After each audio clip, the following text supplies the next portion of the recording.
Consumers can increasingly purchase exactly what they want with a click, swipe, or voice command. This new standard is raising the bar for customer engagement across all industries, and the concept of a linear customer journey is now an outdated paradigm. We've evolved into omnipresent consumers. To keep pace, utility companies should elevate the human experience. One solution? Leverage the data-rich smart home or home office that offers personalized energy solutions in the moments that matter. Utilities have an opportunity to use the data from smart homes to help drive a better customer experience. How can they do so profitably? First, let's get to know prosumers, a rapidly growing customer segment living in smart homes with solar panels, batteries, and/or electric vehicles involved in a bidirectional flow of energy and data with utilities. But their actions can be taxing on the grid. To avoid grid burden and disruption, utilities can engage smart space consumers in demand-side management, or DSM. DSM can reduce energy use when demand is highest and shift consumer usage to times when cheap, renewable energy is plentiful on the grid. How can utilities use DSM to capture value in the smart home? Utilities can engage customers in smart home DSM by sharing real-time energy data.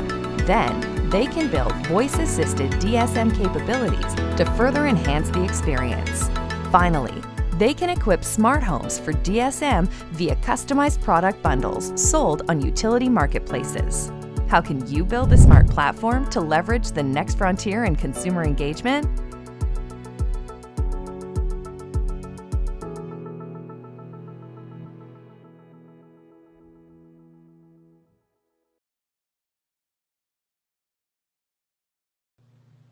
Hello, everybody. Welcome to the EEI Commercial Customer Fleet Electrification Panel. I know you're going to enjoy this session. I know I'm looking forward to it. I'm Patti Poppe, President and CEO of CMS and Consumers Energy. And, I was reflecting in preparation for this panel on a conversation I had a few years ago with one of my most favorite utility CEOs, Warner Baxter from Ameren. And I'll never forget it. I was driving down the road, we were talking, I was of course on Bluetooth, and Warner said this to me. He said, "You know what, Patti? We are at the fulcrum of saving the planet. We, the utility industry, we are, number one, decarbonizing our generation fleets and simultaneously enabling the decarbonization of transportation.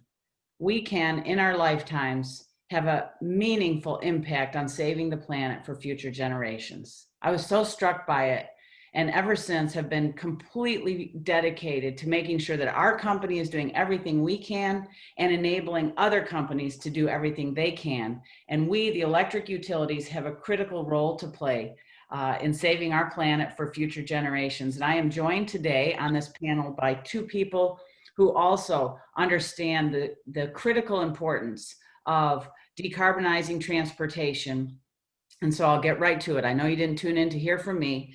I've got two great guests. First, Keith Brandis, who is the Vice President of Partnerships and Strategic Solutions for Volvo Group. Keith has a 30-year track record in the trucking industry, a Virginia Tech grad in marketing management. He began his career with Volvo, and Keith, I have to tell you, you're a man after my own heart. You started your career at the assembly plant, the brand new New River Valley cab assembly plant. I'm an old operations gal, so I'm always happy to be joined by somebody who's been in the trenches and has had a variety of successful positions at Volvo. Earned his master's degree in administration from Averett University, and is now, as I said, the Vice President of Partnerships and Strategic Solutions. Welcome, Keith. So glad to have you with us. Thank you, Patti. I'm glad to be a part of this. Great. Thank you. I know our listeners and viewers are going to want to hear from you. And then I'm also joined by Russ Musgrove, who's the Managing Director of Global Vehicles for FedEx. Russ oversees all aspects of FedEx global fleet engineering and strategy for all vehicles globally. I sort of can't even get my head wrapped around that, Russ. That seems like a very big job. And I understand that you're a passionate advocate on the environment and the economic benefits of greater fuel efficiency. You're a driving force behind FedEx's ongoing commitment to connect the world in a more responsible way while minimizing the effect on the environment. And I can just tell you this, Russ, during this pandemic, you absolutely positively have gotten it here overnight many times to my house, and you've saved the day. So Good to hear. thankful to you and the FedEx team for everything you're doing to keep our economy rolling. Appreciate that. Yeah, welcome. Excited to be here. Let's get right into it. Let's start with the kind of the big picture.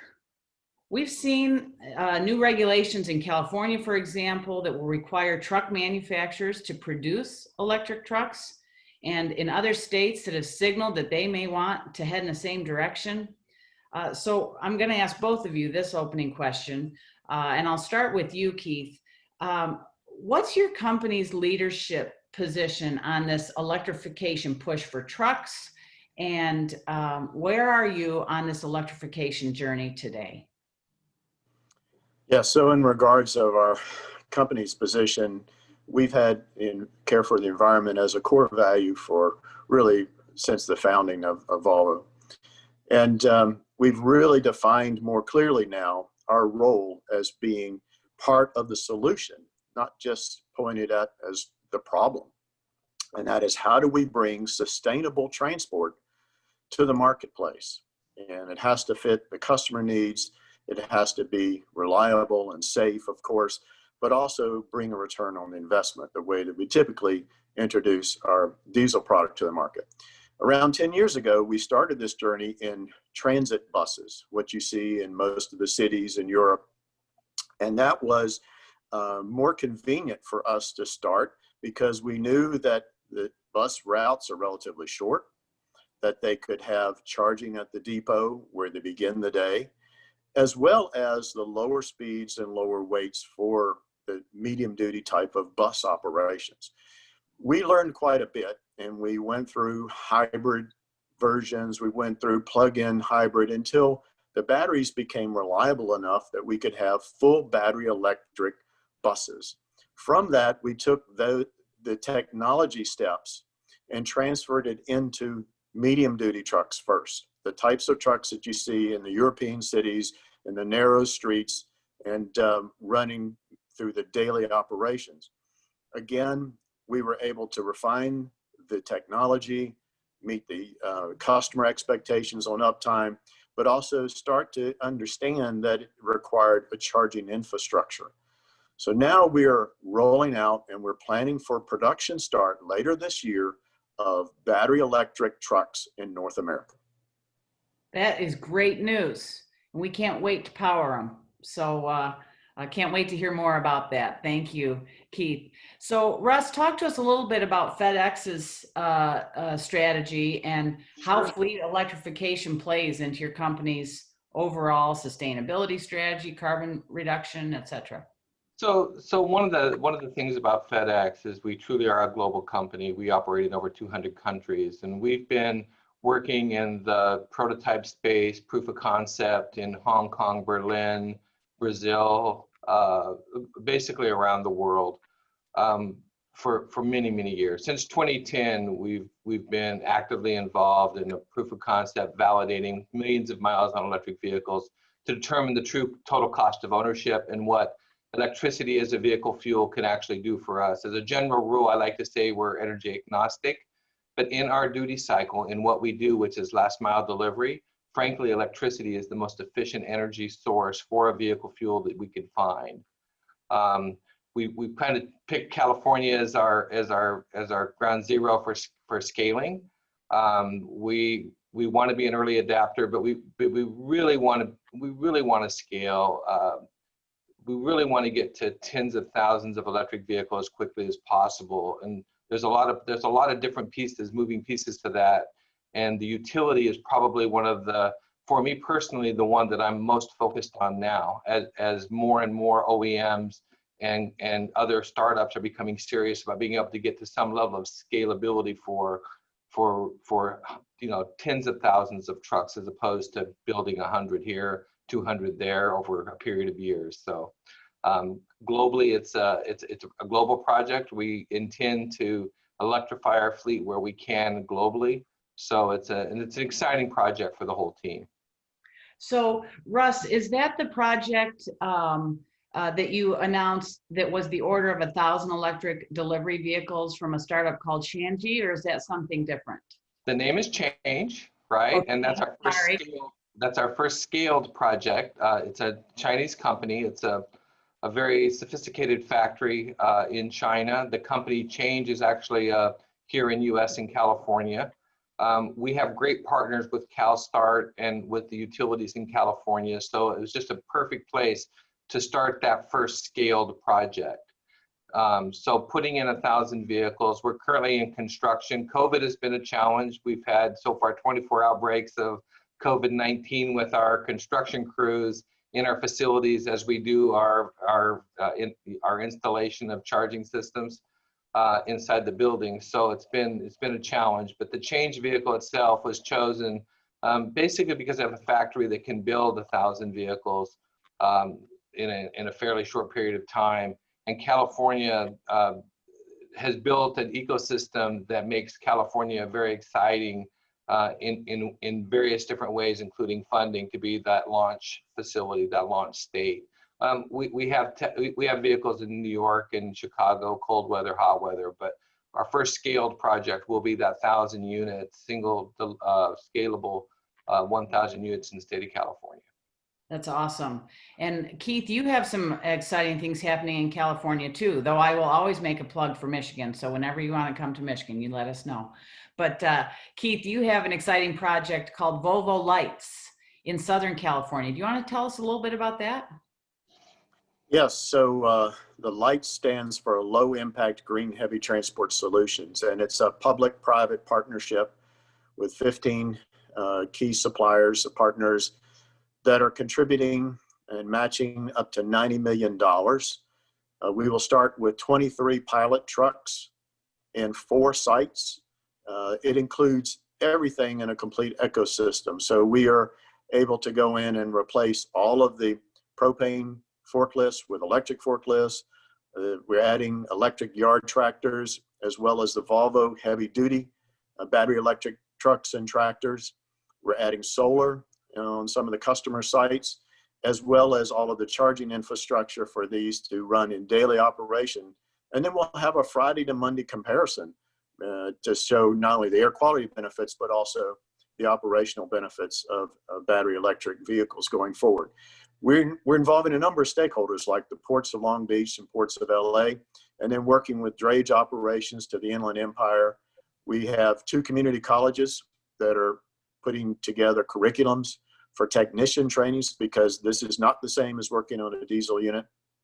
And of course, we have a number of other community outreach activities, including the first responders, because we want to make sure that the community is prepared for the change that's coming with these vehicles, and will have a successful start.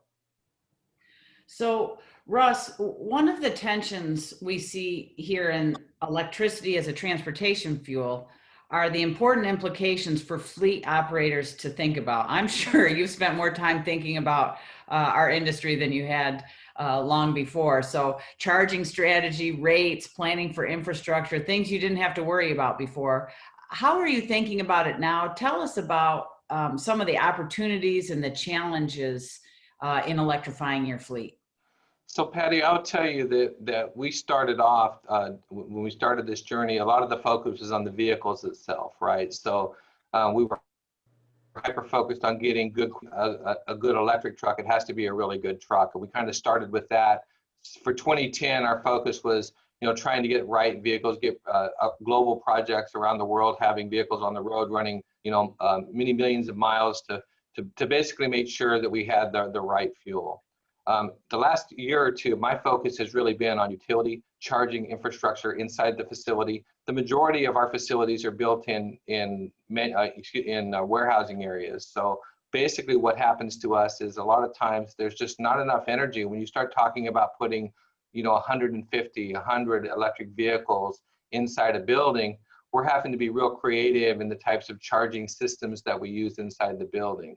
On the utility side, many times there's not enough energy at the building to allow us to be able to to really do some of the things we want to do. So right now we're actually scaling down the number of electric vehicles in the facility until we can get the appropriate utility upgrades or microgrids to allow us to be able to have an entire facility using electricity as a vehicle fuel. Basically, we're hyper focused now on working with our utility partners, which is a very complicated industry. I will tell you that I've spent a lot of time trying to understand. I come from a simple industry. We move packages around the world in a 24-hour cycle, but the utility industry, regulated, deregulated, very complex. So really what we're looking at is we have the right fuel. Our duty cycle, electricity is the right fuel for us in that last mile. And working with energy management companies and utilities is going to be the key globally for us to be able to make a meaningful transition between now and 2030, 2025 even, if we can get the scale that we need to be able to move to electricity as a vehicle fuel.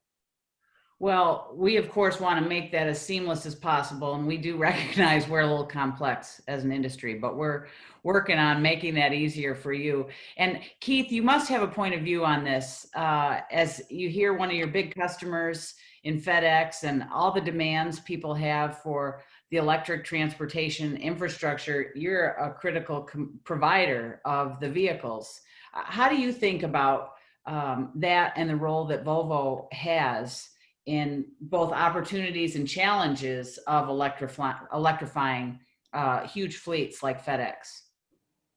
We're pleased to be a supplier to a really well-respected and professional company like FedEx and the many different parts of the transport and logistics operations that they're involved in. And so we're listening to our customers to help us with this journey. How can we make the truck more productive for the customer? What is it the driver expects from an electric vehicle? Should it operate nearly the same as a diesel truck, or can we make it better?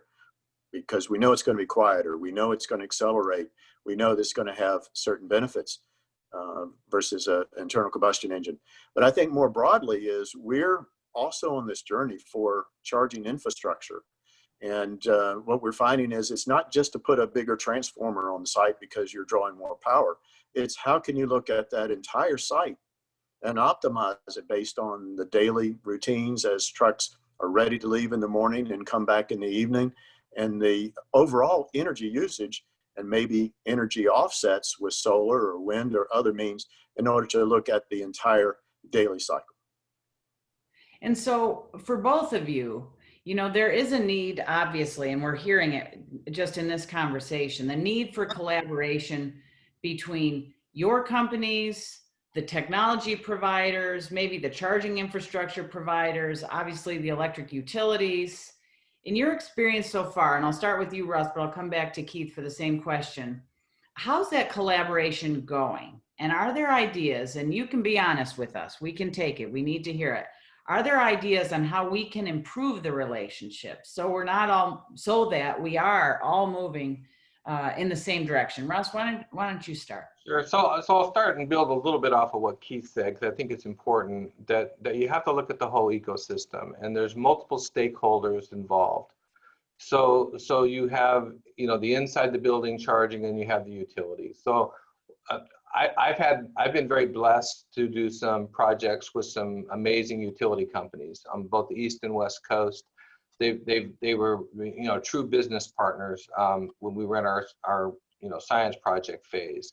I think one of the key ingredients missing is true ecosystem discussions, where the stakeholders get in the room and people truly understand the customer's needs. Understanding, to Keith's point, that there are going to be some locations where we're going to put in some microgrid technology where we're using solar. We're going to have to use battery to be able to get enough energy, battery storage, to get enough energy to be able to ensure that we have the necessary energy to launch those vehicles every day.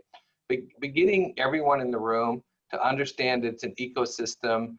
I've also dealt with some utility companies. It's take it or leave it. It's my way or the highway. Years and years of this conservation mentality maybe not as interested in selling more of your product. And when you start talking about using electricity as a vehicle fuel, you're talking about expanding and using a lot more of your product in a space that traditionally there wasn't a lot of demand. So getting people in a room, developing some ecosystems, some groups that get together by market or state or however you're structured, get the stakeholders in a room to where everyone understands exactly what it is each customer at each phase of the process really needs from all of the different players in space. Well, that's good feedback. We've been working on our customer centricity as an industry, and I do think our willingness to work with others is essential to getting this ecosystem up and running. And there's a huge benefit and potential for our industry to have growth that we haven't experienced in decades. And so it is an exciting time if we can all figure out how to swim together. And so Keith, I'm sure you've had some experiences too. Any thoughts? Yes, I think to add on to what we're saying today is, first, it's considerably different when you're talking about a few car parking spots at the shopping mall versus going into a commercial fleet. And I think this is the big learning that maybe Edison companies need to go through, is that you're now talking to a business that has needs behind their fence on their property and easements and working with the local authorities to get inspection and permits and construction in place is critical. And we can't have the typical, well, you're not talking to the right department, you got to talk to another department. We need one account manager. And I think that's so critical that you understand the customers is driving this decision and they want to have the power on at this date. So how can we all work towards that one goal? That is great feedback, Keith. One account manager should be expected from us. And I think that is a good push to make sure that we are doing the integration behind the scenes so you don't have to experience it. You don't need to meet our different departments. I get that. Very helpful. So Russ, I'll come back to you. This panel is really targeting an executive audience and we're interested. I can tell you my peers and I are we're learning as fast as we can to be a key enabler to all of you in how we make the transition easier for companies like yours. Could you name again a few more specifics about one or two areas where we could offer better support?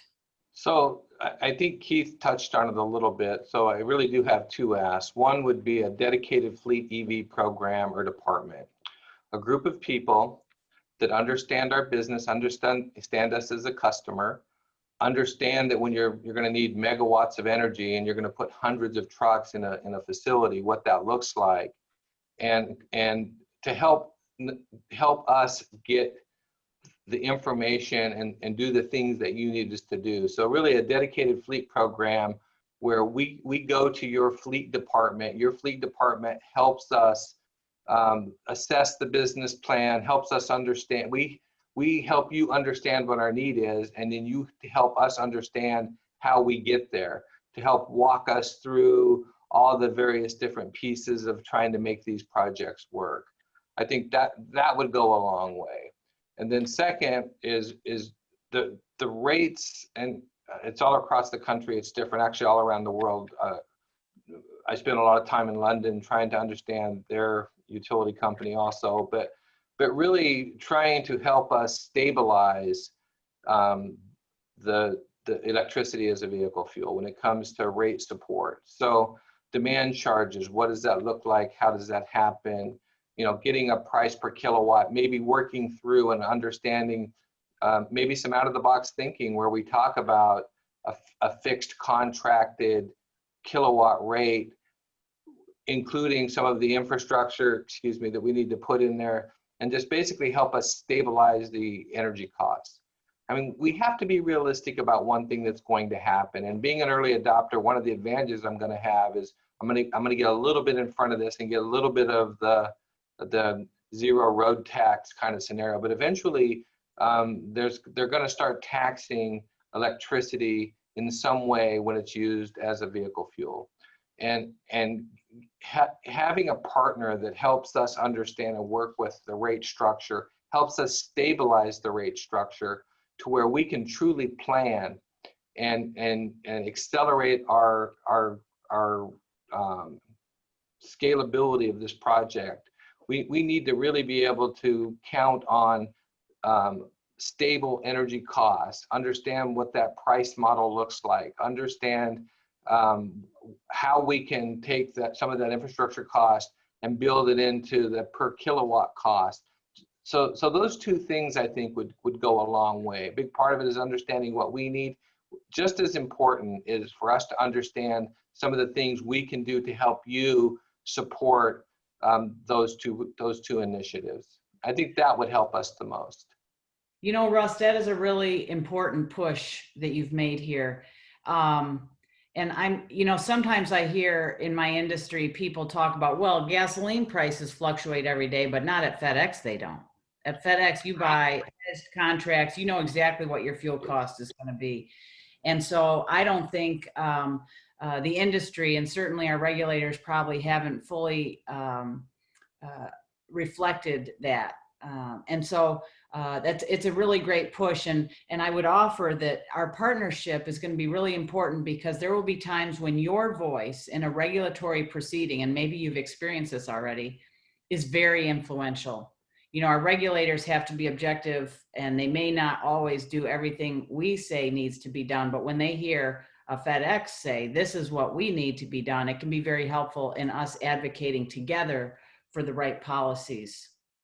So we truly want to use electricity as a vehicle fuel. For us in our duty cycle, it is actually the perfect fuel. We have to accelerate to be able to get this scalable. I don't want to do 1,000 trucks a year. I can't make real inroads into the potential savings from a business perspective and the environmental carbon neutrality goals that we have as a company unless we can truly get to scale. And to get to scale, we're going to need everyone to build these ecosystems, align on what we can align on, and find workarounds on those things we can. So we really need partners out there. Well, sign us up, Russ. We would love to partner with you. And we do have an electric transportation committee within EEI, which is a great point of connectivity, along with our major customer team from within EEI as a point of contact as well. So we'll continue to stay in touch. So Keith, as we start to get near our wrap-up time here, what are your thoughts? You gave us a couple, one or two. Are there other things that you think are important for us to keep in mind, or some things that you would like from us as an electric utility industry on how to best help you prepare to provide the vehicles for this huge transformation that's underway? Patti, I think if I could speak to your audience as CEOs, I'd like for them to know that the future is happening now. I know a couple of years ago, there were startups and other companies that predicted that the electric trucks were going to be right around the corner, and then they failed or they didn't come through. And for Volvo, a company of roughly 100,000 people and 140 markets, to say we're going to go into production of heavy duty trucks. Now it's going to be with the range and charging infrastructure, mainly local and regional types of deliveries first. We're not talking a nationwide corridor yet, right? But it's happening, and we're saying now's the time to start having these real plans for grid upgrades, for charging infrastructure. And you can also help us, because heavy duty trucks today under California Rule 18 cannot get public charging stations in place. So we're going to the California Public Utility Commission saying, look, this is not going to take off. We're not going to go anywhere unless we can go from also private to also public charging stations. And we need to have changes to Rule 18 in order to accomplish this. Wow, that's a great piece of feedback, Keith. And so we definitely would want to learn more about how we can work together. And I'm sure there's a lot of points of view from my California peers on Rule 18 and how that works. I would also offer that we as an industry would love to think about, and I'm just one last question for you. as you think about these vehicles, do you think about the batteries as an actual energy source back to the grid? And are you buying the batteries, or are you designing your own? And are they designed with vehicle to grid in mind? Yes. So the battery technology is evolving and rapidly improving. You know, it seems like almost every 18 to 24 months, we're seeing tremendous improvements in both the energy storage capacity, the performance of the batteries, and also, thankfully, the costs are coming down. But today, it is the most expensive product on a heavy-duty truck is the battery. And it's not just like taking a diesel engine out and putting the batteries in its place. It's still several times more expensive. So we're working on how do we scale up and get even more local production in order to support this overall development in battery technology. And we're thinking about also how do we get the second life for these very expensive components, because companies like FedEx that are paying a higher capital cost initially are looking for incentives from states like California and others to help offset that. But also, what happens after the life and the deterioration of the batteries gets to the point where it's time to either replace it or to put it into another use. So we have some actual examples where we put it into stationary power support for apartment buildings. And we're looking at how we can maybe remanufacture and use this second life to also balance this total cost of ownership throughout the customer life cycle. Well, we'd love to, again, this industry is really curious and excited about the potential. And we know with more renewable energy on the grid, having adequate battery storage and low cost battery storage as a complement to those renewables goes hand in hand. So we're excited about talking to you further about that second use. I know the audience is going to have some questions for both of you as well. And so we're going to end this part of the presentation and go ahead and open the floor for questions from our audience. Russ, Keith, thank you so much for being here. Thank you for pushing our industry forward. And we really do look forward to saving the planet with both of your companies. And we're so grateful for your partnership. Yeah, thanks for having us. Yeah, great. Thank you. And with that, we'll open the floor to questions through the chat function.